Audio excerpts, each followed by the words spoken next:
So,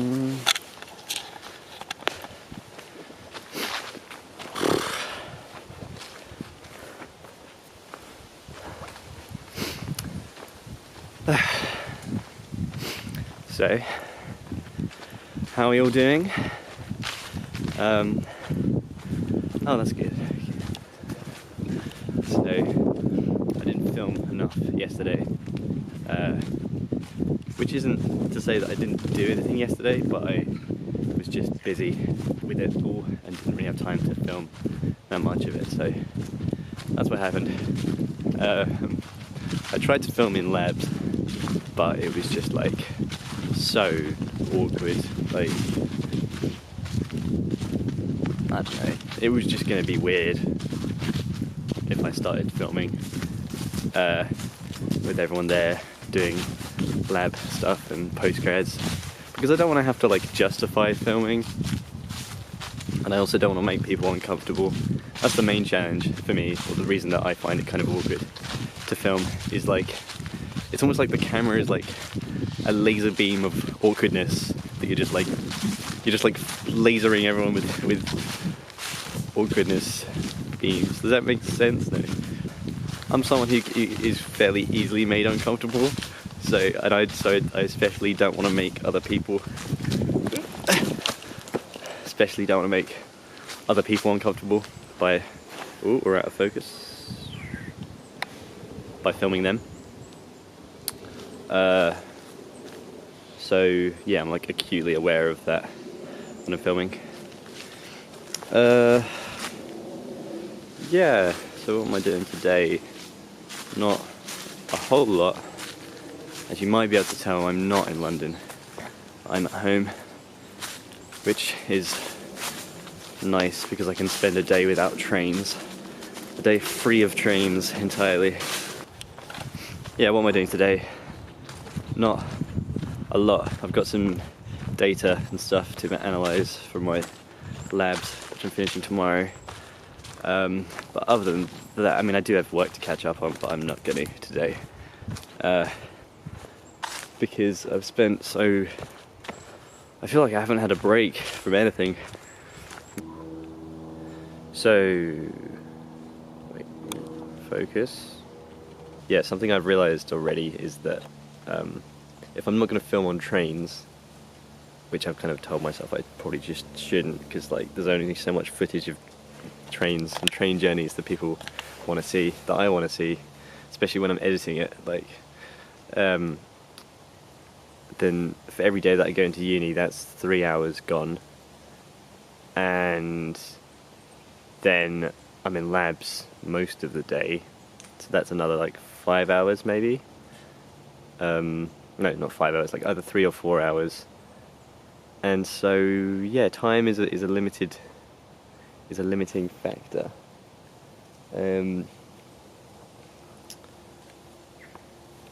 Yeah, very much so. So I'm gonna try and do my best to film stuff. I guess wait, I should stop looking at this. God damn. Check this den out. It's pretty decent. Oh, they got like a little seat thing. So I think on days that I don't have anything better to film, I'm just gonna like choose something to talk about and then talk about it. So today, I think, just because it's the first thing that popped into my head, is YouTube and the state of YouTube, which obviously has been, well, not, maybe not obviously, but has been talked about a lot. A lot of big YouTubers are like concerned about the direction that YouTube is going. The problem is that YouTubers, they have to okay, right, so this video actually is going to be more about Casey Neistat, which is going to be a common theme, I imagine, this month. I'm probably going to make a few videos about Casey Neistat. But anyway, the problem is, and it's really my one big criticism of the way that he conducts his channel, is that it's like, so Casey, because he's an advertising man basically, that was his career or whatever before he was properly making YouTube videos. He would like, yeah, he'd make adverts and stuff like that. So he knows how that whole thing works, and he is kind of responsible a little bit, I think, for like, or encourages at least the proliferation of like clickbait titles and just misleading titles and like the thumbnails, to the point where it's like he's sort of, it's kind of manipulative.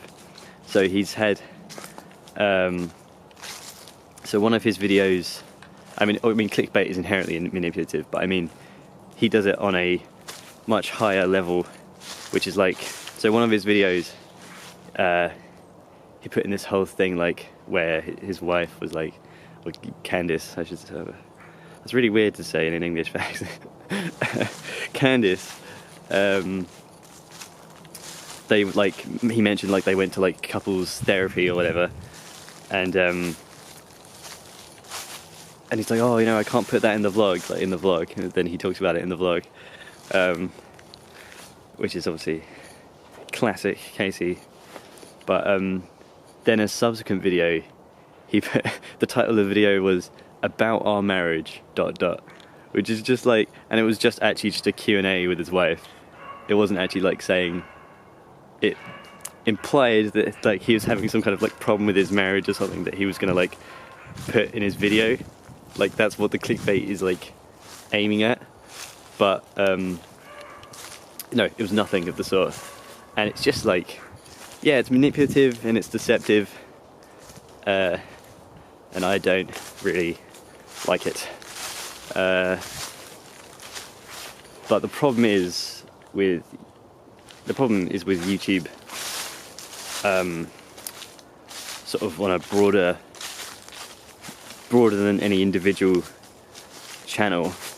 YouTube has that problem, which is that the way that people know about what's in the video is, I mean obviously what the channel is firstly, but the thumbnail and the title. And so you just have this kind of, this just difference between what is actually in the video and what's in the title, because it might be an interesting video, but it might not just be something you can condense down into 3 or 4 words in a picture. So that, I think, is a problem that YouTube needs to solve in some way. Okay, end of rant.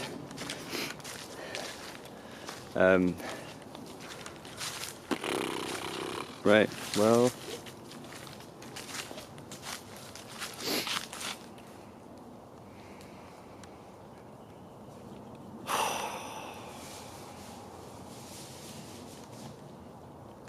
God damn it, those squirrels are loud.